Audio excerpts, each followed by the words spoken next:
Hello friends खुलुमबाय नोंथांमोनखौ गासैखौबो चेनेलाव फिन खेबसेबाव बे समाव बरायना लाग्रोनाय जाबावबाय।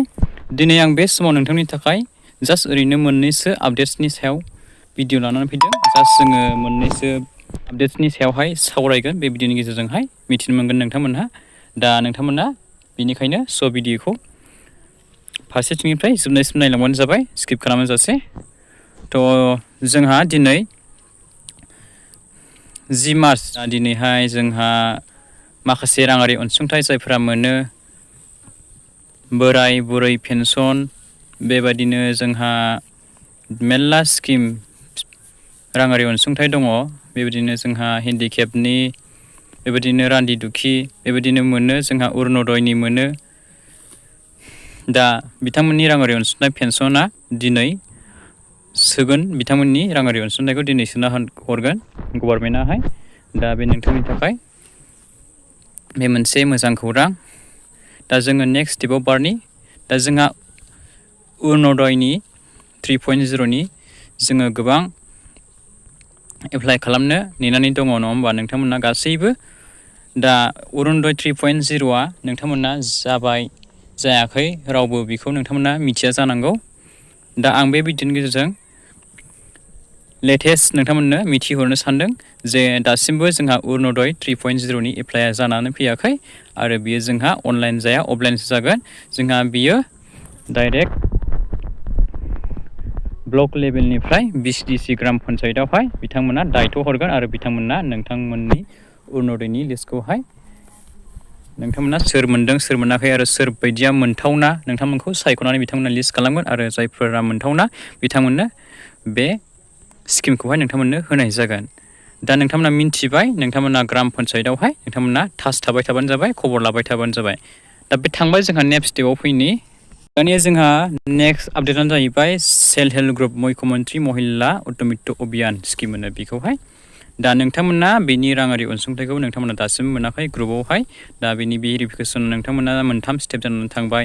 जोंहा आसाम सरकारा होननानै दासिमबो नोंथांमोननि 10,000 फैसाखौहाय नोंथांमोननो महिलाफोरनो सोनानै हराखै दिनैसिमबो। दा नोंथांमोना माब्ला मोनगोन मोना नोंथांमोना जेबो गेरेन्थि गैया। दा नोंथांमोना बे भिडिअनि गेजेरजों मिन्थिनो मोनगोन। दा भिडिअखौ जोबजासे नोंथांमोना खोनासंलांबाय था। दा नोंथांमोना महिला उद्यमित्व अभियाननि स्किम सेल्फ हेल्प ग्रुपनि आइजोफोरा 10,000 रांखौहाय जोंहा आङो सिगांनि भिडिअफोरावबो लाबोखादोंमोन आपडेट्स।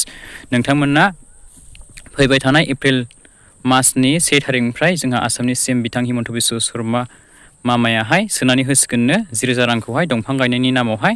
दा नोंथांमोना नेनानै थाबावबानो जाबाय दसे सम नोंथांमोना धैर्य खालामनानै थालायदो। नोंथांमोना बे एप्रिलनि 1 थारिखनिफ्राय मोनगोन बिथाङा होगोन होननानै बिथाङा निउस मिडियानि गेजेरजोंबो बिथाङा डिक्लेयार होखाबाय। दा जोङो गुबुन मोनसे आपडेट्सआव थांनि। दानिया गुबुन मोनसे आपडेट जाहैबाय जोंहा प्रधान मन्त्रि आवास यजना जायखौ जोङो PMAYG ग्रामिन होननानै मिथिनो मोनो। दा नोंथांमोननि न'नि सार्भेया माब्ला जागोन नोंथांमोना अफलाइन ना अनलाइन खालामनांगौ। नोंथांमोना गोबाङानो गोनो गोथो जायो आरो जायफोरा न' मोनखांबाय मोनगोन ना मोनला आरो जायफोरा न' मोनथाराखै आइडि गैया नोंथांमोना मोनगोन मोना नोंथांमोना गोबाङानो गोनो गोथो जादों जानांगौ। दा आं बे भिडिअनि गेजेरजों बेखौनो खिन्थाहरगोन। दा नोंथांमोना जायफोरा न' मोनखांबाय नोंथांमोना मोननाय नङा आरो जायफोरा न' मोनथाराखै आइडि गैया नोंथांमोनासो गोदान न'खौहाय मोनगोन बे स्किमनि गेजेरजोंहाय। दा नोंथांमोना जायफोरा नोगोर टाउन सहर एरियायाव थायो नोंथांमोननि अनलाइन एप्लाइआ जागासिनो आरो 31 मार्चआवहाय नोंथांमोननि अनलाइन एप्लाइआहाय जोबगोन।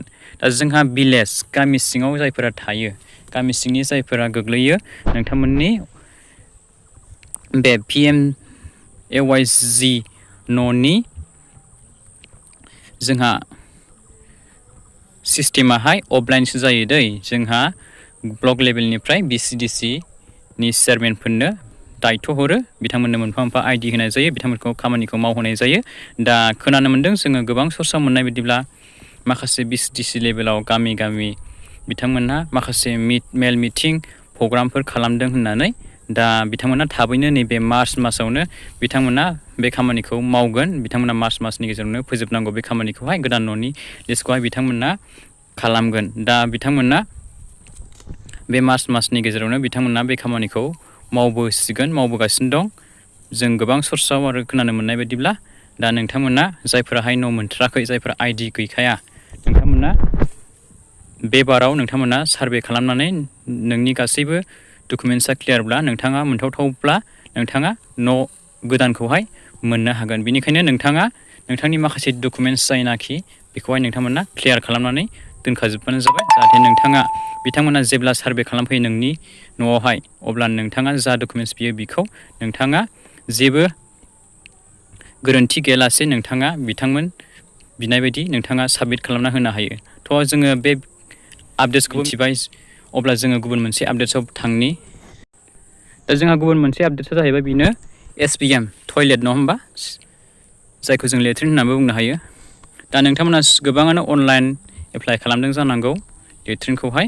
दा नोंथांमोना जायफोरा अनलाइन खालामदोंमोन बै समावहाय, सिगांनि प्रिभियास इयारावहाय नोंथांमोना खायफाया फार्स्ट किस्तिखौ मोनबाय आरो नैबे फैबाय थानाय समावहाय नोंथांमोना सेकेन्ड किस्तिखौ मोनसिगोन। बेनिफ्राय जायफोरा फार्स्ट किस्तिखौ मोनाखै, नोंथांमोना फार्स्ट किस्तिखौ नैबे फैबाय थानाय समाव नोंथांमोना मोननो थांगासिनो दं दै। नोंथांमोननि इस्टिमेटआ बेसेबांमोन? गोदान फायखानानि इस्टिमेटआहाय 12,000 होननानै जोङो खोनानो मोन्दों सर्सआव मोननाय बायदिब्ला।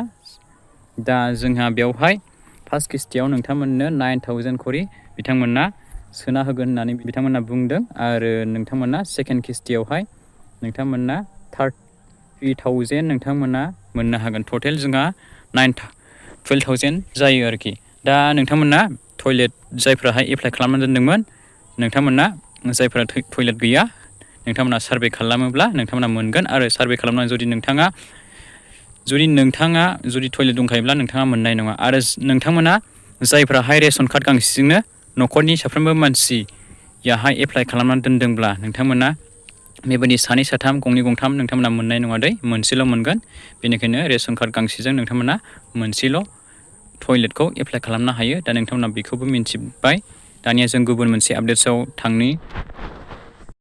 दा जोंहा गुबुन मोनसे आपडेट्सआ जाहैबाय बेनो जोंहा पेन कार्ड। नोंथांमोना 2.0 पेन कार्ड नोंथांमोना दासिमबो आपडेट खालामनानै लायाखै जानांगौ गोबाङानो। जोंहा गोजाम पेन कार्डआहाय सोलिनाय नंला, जोंहा गोदान जासिगोन 2.0। जोंहा बे 2.0खौ बयबो नोंथांमोना गासैबो एप्लाइ खालामनानै लाबानो जाबाय।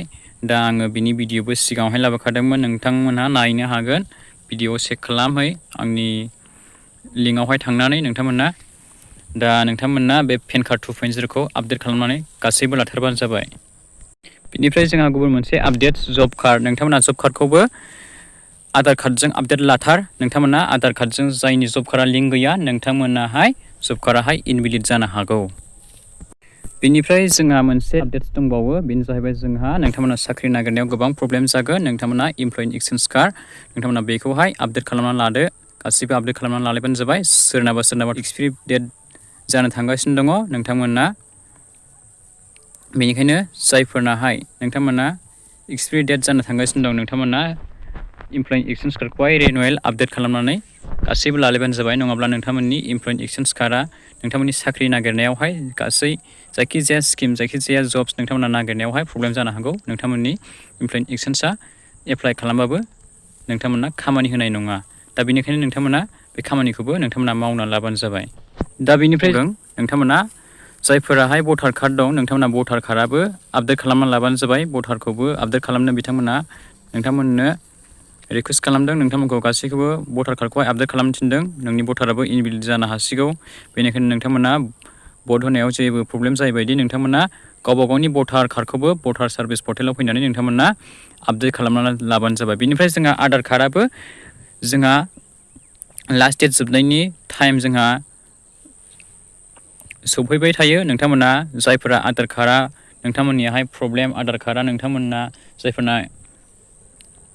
नोंथांमोना आपडेट खालामनो लायाखै दासिमबो, नोंथांमोना कमन सार्भिस सेन्टाराव नङाब्ला आधार उदयनि पर्टेलाव फैनानै नोंथांमोना आधार कार्डखौबो आपडेट खालामनानै लालायदो। दा नोंथांनि थाखाय आं बे माखासे इम्परटेन्ट आपडेट्सखौहाय बे भिडिअनि गेजेरजों नोंथांमोननो मिथिहरनाय जाबाय, खिन्थाहरनाय जाबाय। दा नोंथांमोना बे खामानिखौ गासैखौबो मोनफा मोनफा नोंथांमोना मावना लाजोबबानो जाबाय, जाहाथे फिउचारावहाय नोंथांनि माबा मोनसे खामानियाव जेबो प्रब्लेम जायै बायदि आरो सरकारनि माबा मोनसे नोंथाङा राङारि अनसुंथाइ स्किम बायदिसिना नोंथाङा ओंखारोब्ला नोंथाङा मोननो हायो जाहाथे। दा नोंथांमोना बे भिडिअखौ दानिया गासैनोबो शेयार खालामना होलायदो जाहाथे बयबो मिन्थियो आरो बेजों लोगोसे जोबथारनाय आंनि नोंथांमोननिसिम मोनसे गुरैयै खावलायहरनाय जे नोंथांमोना बे आंनि डिजिटेल आपडेट इउटुब चेनेलखौहाय नोंथांमोना बयबो साबस्क्राइब खालामनानै लाग्रोलायबानो जाबाय आरो नटिफिकेसन बेल आइकनखौबो अलाव होनानै लाबानो जाबाय जाहाथे नोंथांमोना बे चेनेलनि गेजेरजोंहाय बेबायदिनो गोदान गोदान लेटेस्ट आपडेट्स इम्परटेन्ट भिडिअसफोर मोनलांबाय थानो हायो। स' लोगोफोर बिदिब्ला भिडिअखौ एसेखिनियावनो फोजोबनो सानबाय। नेक्स्ट भिडिअ लोगो मोनगोन। Thank you for watching. See you again. Bye bye and take care.